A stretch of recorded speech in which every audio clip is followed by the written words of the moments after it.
So I shot a commercial here on this table on a $600 camera, my Canon M50. Love the result, you guys love the result, but I couldn't stop wondering what would that same commercial look like if I would have shot it with my Sony A7S III. And I wasn't sure if I should make a video about it or not, but then one of you asked me in the comments if I could make a video about it. So there we go.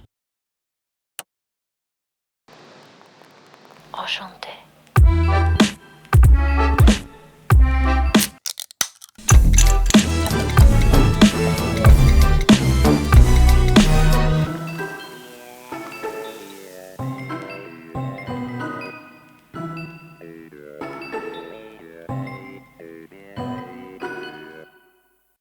Okay, now, first of all guys, of course this is not a fair comparison. A $4,000 camera is gonna give you better image quality, better colors, and a bunch of other things. It's apples and oranges. But that's not the point of this video. I just want to show you what the difference actually looks like when we compare the same video shot by both these cameras side by side. For me, it's just curiosity, for a lot of you too probably, but maybe for some of you it's also helpful to decide whether or not you need a more expensive camera. So I shot exactly the same commercial again with my Sony A7S III in 4K S-Log2, and I know what you're gonna say now, 1080 4K, that's definitely not a fair comparison, and I agree. So that's why I also shot the hero shot of the can at the end, this shot, in different qualities.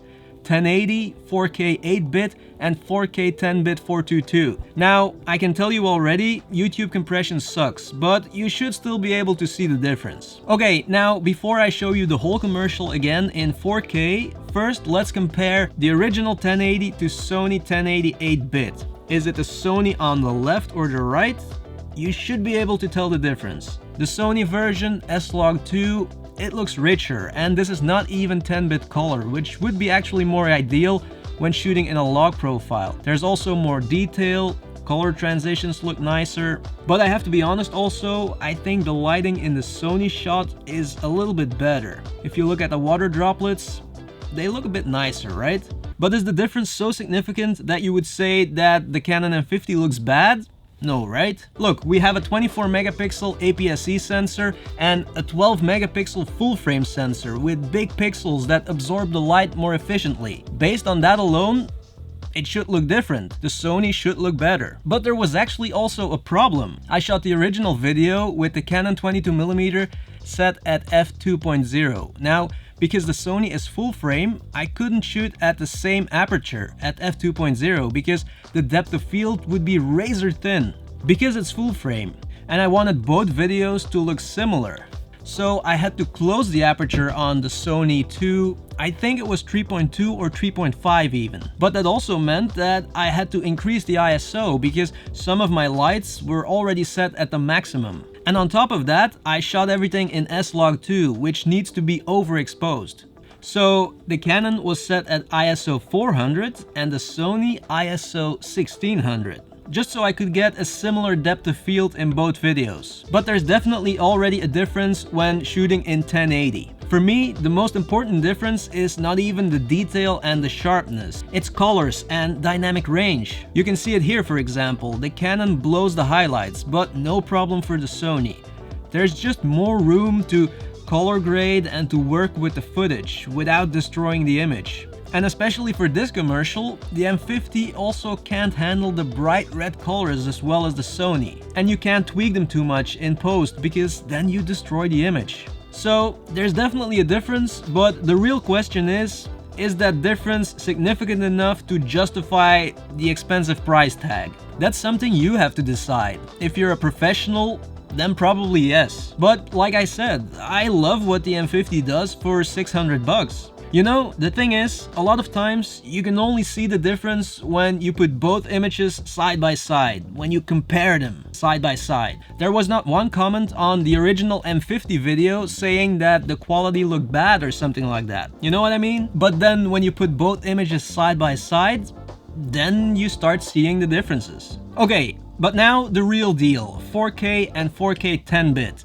The Canon M50 also shoots 4K, but not 4K 60. The Sony does shoot 4K 60. So let's compare M50 1080 60 to Sony 4K 60. Whew. This is Canon M50 1080p next to Sony 4K 8-bit color. You should definitely see a difference now. Of course, it also depends on your YouTube settings.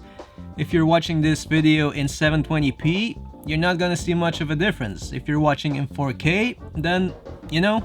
And let's take it one step further now. 4K 10-bit 422. The holy grail, according to many. The difference between the M50 and the Sony is definitely there, of course. I'm just not sure if you'll be able to tell the difference between 4K 8-bit and 4K 10-bit here on YouTube because of the YouTube compression.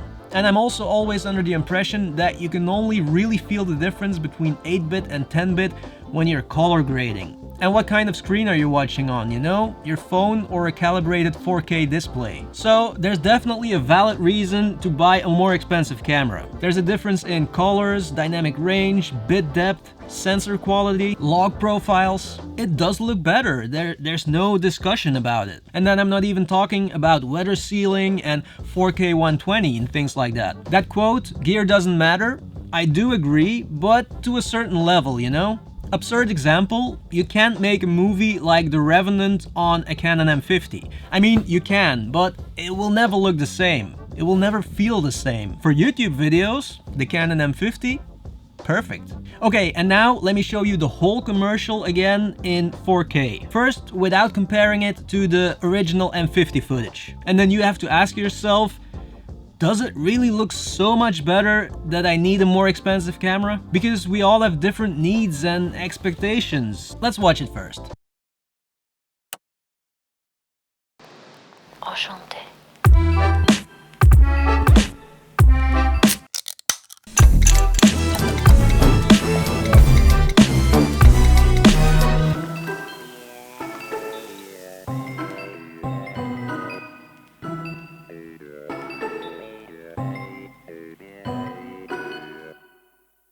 So, what do you think? I mean, if we really want to see the difference, we're gonna have to compare them side by side, and you have to set your YouTube settings also to 4K. Enchanté.